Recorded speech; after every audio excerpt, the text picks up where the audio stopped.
America से जब बात चली और कई सालों से बात चल रही है लेने की, तो भारत ना 3 ड्रोन इंडियन नेवी लीज पे चला रहा है। अब भारत कह रहा है कि हाँ, हमने देख लिया इसको चला के, हमें बड़ा मजा आया, अब हमें चाहिए। और चाहिए कैसे? कुछ नेवी में जाएंगे, कुछ एयरफोर्स में जाएंगे, कुछ आर्मी में जाएंगे। जय हिंद दोस्तों, मैं हूं मेजर गौरव आर्य और आप देख रहे हैं आज की ताजा तरीन खबरें। अच्छा, कांग्रेस पार्टी ने सीधी सीधी उंगली उठाई है और बोला है सरकार ने जो 31 ड्रोन लेने का फैसला करा है अमेरिका बहादुर से, उसमें झोल है। और झोल क्या है? कांग्रेस पार्टी का ये कहना, पवन खेड़ा जी हैं जिन्होंने कांग्रेस पार्टी की तरफ से ये इल्जाम लगाया है कि साहब आपने बहुत ज्यादा पैसे दे दिए। जो ड्रोन अमेरिका एक और देश को, यानी कि भारत के अलावा किसी और देश को जिस पैसे में दे रहा था, भारत ने उससे कहीं ज्यादा पैसे दे दिए हैं अमेरिका को। यह सीधा साधा लांछन लगाया है, इल्जाम लगाया है, एक्यूजेशन लगाया। अच्छा दोस्तों, 2-3 चीजें हैं। सबसे पहले तो मैं वाज़ेह तौर पे आपको बता दूं कि किसी ने अभी तक किसी को 1 रुपए भी नहीं दिया। तो ये कहना कि भारत ने $3 अरब दे दी, ये सब गलत है। दूसरी चीज, ये जो हम लोग बात करते हैं ड्रोन की ना, ये ड्रोन भारत को क्यों चाहिए, वो एडमिरल आर हरी कुमार का स्टेटमेंट बाद में हम लोग चलाएंगे, बाद में मैं आपको बताऊंगा उसके बारे में। लेकिन पहले मैं ये बताना चाहता हूं कि ये 3 अरब वाला मामला आया कहां से, ये जानना बहुत जरूरी है। Where did this $3 billion come from? अच्छा, अमेरिका से जब बात चली और कई सालों से बात चल रही है लेने की, तो भारत ना 3 ड्रोन इंडियन नेवी लीज पे चला रहा है। यानी कि उसका पैसा देते हैं और उसको चलाते हैं, यानी खरीदा नहीं है, लीज पे लिया है। आप ये समझ लीजिए, भाड़े पे लिया है, रेंट पे लिया है।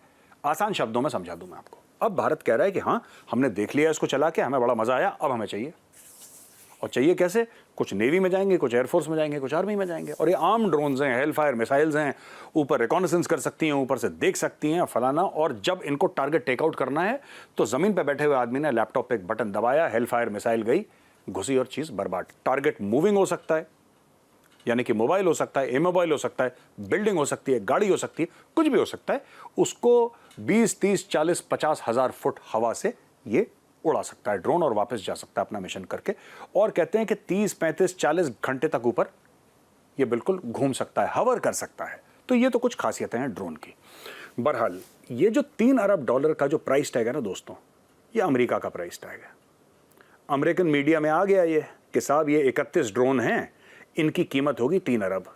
तो वहीं से कांग्रेस पार्टी ने 3 अरब उठाया और बोला कि साहब ये तो बहुत ज़्यादा पैसा दे दिया। मैं सबको बताना चाहता हूं, और माननीय जो कांग्रेस पार्टी के स्पोक्स पर्सन है पवन खेड़ा जी, मैं उनसे भी विनती करना चाहता हूं कि सर, किसी ने किसी को 1 रुपए भी नहीं दिया ना। भारत माना है कि हम इतना पैसा देंगे, है ना।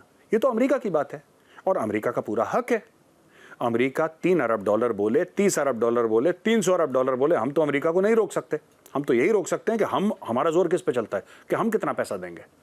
तो अभी वो जो नेगोशिएशन है, जो बहसबाजी है कि साहब हमें इसके साथ ये भी चाहिए, ये टेक्नोलॉजी चाहिए, थोड़ा बहुत इसका हिस्सा भारत में बनेगा, आप इतनी टेक्नोलॉजी भारत को देंगे, इतना इतना करके हम पैसा देंगे, 1 यूनिट का हम इतना देंगे, इतना नहीं देंगे, ये सब चीजें अभी लोग बैठ के डिसाइड करेंगे, राइट।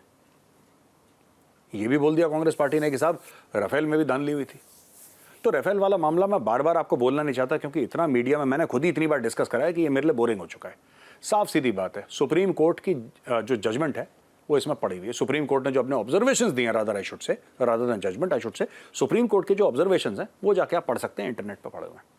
सुप्रीम कोर्ट ने पूरे कागज मंगाए जो कि एनवेलप में बंद करके सुप्रीम कोर्ट को दिए गए। अब एनवेलप में क्यों बंद करे गए? क्योंकि ये टॉप सीक्रेट डॉक्यूमेंट थे। तो सरकार ने बोला कि मीडिया को इसका कोई लेना देना नहीं है, बट सुप्रीम कोर्ट आपने मांगा है, हाजिर है आपकी खिदमत में, ये लीजिए पढ़ लीजिए। सुप्रीम कोर्ट ने पूरा रिव्यू करा, सुप्रीम कोर्ट ने बोला ठीक है यार, this okay, this all right. तो हमने राफेल खरीद लिया। राफेल के मामले में भी ज्यादा पैसे दे दिए, कम पैसे दे दिए, बात ये नहीं है। आज की तारीख में भारत को चाहिए 42 स्क्वाड्रन्स, 42 स्क्वाड्रन चाहिए, फाइटर स्क्वाड्रन भारत को। अगर भारत की जंग होती है पाकिस्तान या चीन के साथ, तो 42 स्क्वाड्रन चाहिए। और दोस्तों हमारे पास हैं कितनी? 30। और ये मामला आज का नहीं है, ये मामला कई दशकों से खराब हो रखा है। सबसे बड़ा सवाल ये पूछना चाहिए कि किसकी जिम्मेदारी है कि भारत के पास आज की तारीख में 12 स्क्वाड्रन्स कम हैं? किसकी जिम्मेदारी है? ये जो इतने पायलट्स की डेथ हो गई, आपको पता है जब से भारत आजाद हुआ है 1000 से ऊपर पायलट मारे गए हैं। 1000 से ऊपर पायलटों ने अपनी जान दे दी है, और उसमें से 70% से ज्यादा नॉन वॉर टाइम में उन्होंने अपनी जानें दी हैं एक्सीडेंट्स में, 60 या 70% में। मतलब कि ऐसा नहीं कि आपकी चाइना के साथ लड़ाई हुई या आपकी पाकिस्तान के साथ लड़ाई हुई उसमें उनकी जानें गई हैं, वो सिर्फ 30% गई हैं। 70% ऐसे पायलट्स की हमारी जानें गई हैं ट्रेनिंग एक्सीडेंट में। कोई तो बताएगा। आपने ऑपरेशन पराक्रम सुना है? ऑपरेशन पराक्रम तब लॉन्च हुआ था दोस्तों जब पाकिस्तानी आतंकवादियों ने अटैक कर दिया था हमारी पार्लियामेंट पे। याद होगा आपको, पार्लियामेंट पे अटैक हो गया था 13 दिसंबर का वो दिन, याद है ना आपको? हाँ वही। उसके बाद आर्मी, नेवी और एयरफोर्स ने लॉन्च करा ऑपरेशन पराक्रम। ऑपरेशन पराक्रम में तकरीबन 10 लाख लोग बॉर्डर पहुंच गए, 10 लाख सैनिक हमारे, 1 million eyeball to eyeball. BSF भी उसमें, आर्मी तो थी, नेवी तो थी, एयरफोर्स थी, उसके अलावा बीएसएफ भी पहुंच गई और आईटीबीपी भी पहुंच गई और सब लोग पहुंच गए बॉर्डर पे। लड़ाई नहीं हुई पाकिस्तान से, लड़ाई नहीं हुई पाकिस्तान से, जंग नहीं हुई पाकिस्तान से, युद्ध नहीं हुआ पाकिस्तान से। पर आपको पता है हमारे कितने भाई वीरगति को प्राप्त हुए बिना लड़ाई के? 700 से ज्यादा, 700 से ज्यादा भारतीय अफसर और जवान वीरगति को प्राप्त हो गए ऐसे ऑपरेशन में, या ऐसे जिसको कहते हैं मोबिलाइजेशन में, मुझे कहना चाहिए सही शब्द मोबिलाइजेशन है, ऐसे मोबिलाइजेशन में जिसमें जंग नहीं हुई थी, जिसमें लड़ाई युद्ध नहीं हुआ था। 700 से ऊपर मारे गए। और कारगिल में कितने भाई वीरगति को प्राप्त हुए? पूरी कारगिल जो कि एक युद्ध थी, जंग था कारगिल, उसमें कितने गए आपको पता है? 527। यानी कि कारगिल की लड़ाई में हमारे कम भाई वीरगति को प्राप्त हुए और सिर्फ एक मोबिलाइजेशन में हमारे ज्यादा भाई वीरगति को प्राप्त हो गए। क्यों? क्योंकि आपकी इक्विपमेंट की क्वालिटी थर्ड रेट थी, आपकी इक्विपमेंट की क्वालिटी घटिया थी। कौन इसका जिम्मेदार है? कोई बात भी नहीं करता इसके बारे में। और मैं गारंटी के साथ कहता हूं कि जो फौजी नहीं है, हमारे जो सिविलियन भाई बहन प्रोग्राम देख रहे हैं ना, उनको पता भी नहीं होगा, उनको पता भी नहीं होगा, क्योंकि आपको पता ही नहीं गया। आप जाके इंटरनेट पे इसके ऊपर रिसर्च करिए, वो कैसे जाने चली गई इतनी ज्यादा। ऑपरेशन पराक्रम की तरह पूछेगा कितने लोग गए ऑपरेशन पराक्रम में? कोई युद्ध हुआ या भारत पाकिस्तान के अंदर घुस गया, पाकिस्तान भारत के अंदर घुस गया? हुआ क्या था ऑपरेशन पराक्रम में? ये सिंपल एक मोबिलाइजेशन था, बहुत बड़ा मोबिलाइजेशन था, सबसे बड़ा मोबिलाइजेशन था, लेकिन था एक मोबिलाइजेशन, ये जंग नहीं थी। मोबिलाइजेशन कब होता है? जब यूनिट अपने एरिया से बॉर्डर पे जाती है, सबको इकट्ठा करके बॉर्डर पे पहुंचने की इस मूवमेंट को मोबिलाइजेशन कहते हैं। इसमें और भी चीजें हैं कई सारी, लेकिन बेसिक मैं आपको आसान शब्दों में बता दूं। उसमें 700 से ऊपर भाई हमारे वीरगति को प्राप्त हो गए। पूछा किसी ने? तो साहब हर चीज में कहना कि ये गलत है, ये गलत है, ये ढिमका, ये फलाना, ये सब चीजें नहीं करनी चाहिए। और मेरी हाथ जोड़ के विनती है, ऐसा काम मत करिए, देश की सुरक्षा को कमजोर मत करिए सिर्फ कुछ चंद वोटों के लिए। डॉक्टर जयशंकर ने एक सवाल हुआ उनसे और उन्होंने एक जवाब दिया कि the state of the border will determine the state of the relationship.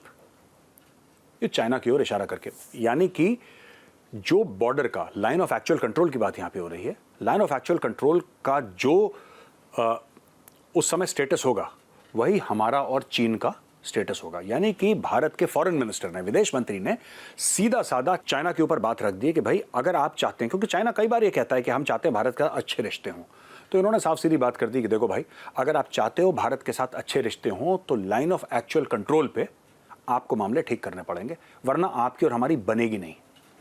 और ये भारत कह चुका है कि हमारे जो रिश्ते चीन के साथ हैं वो नॉर्मल नहीं है। ये भारत कई बार कह चुका है दोस्तों। अब मैं आपको जरा ना थोड़ी सी डेप्थ में समझाता हूं स्टोरी है क्या। देखिए, लाइन ऑफ एक्चुअल कंट्रोल कोई लाइन नहीं है। हम लोग कहते हैं लाइन ऑफ उसको एक्चुअल कंट्रोल, ठीक है। हम कहते हैं बॉर्डर ये है, चाइना कहता है बॉर्डर ये है।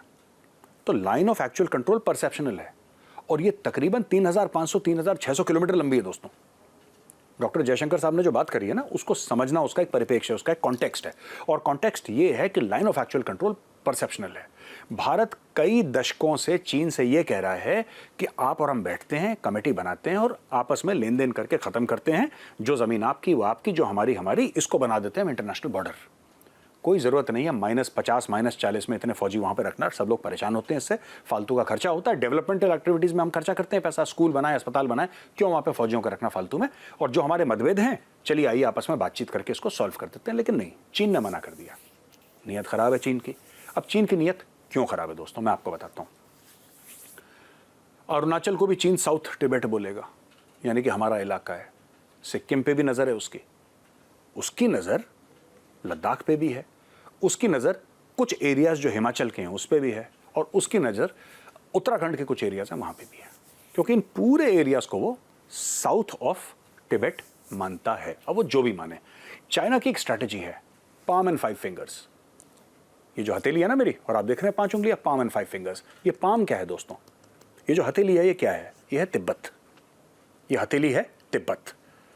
पहला लद्दाख, दूसरा अरुणाचल प्रदेश, तीसरा उत्तराखंड, चौथा सिक्किम और पांचवा Himachal Pradesh. Palm and 5 fingers की स्ट्रैटेजी है कि धीरे धीरे हम सारे इन एरियाज पे कब्जा कर लें। इसलिए चीन के साथ दोस्ती करना बड़ा मुश्किल है। चीन को ट्रस्ट करना, चीन पर भरोसा करना दोस्तों बहुत मुश्किल है।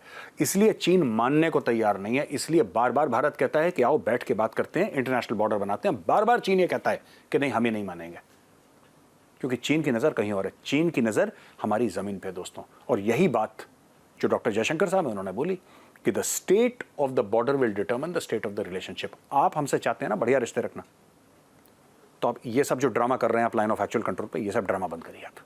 उसके बिना ठीक मामला नहीं हो सकता है। तो दोस्तों यहाँ पे मेरा वीडियो खत्म होता है, और वीडियो अगर पसंद आए ना तो एक बार लाइक का बटन जरूर दबा दीजिएगा। जय हिंद।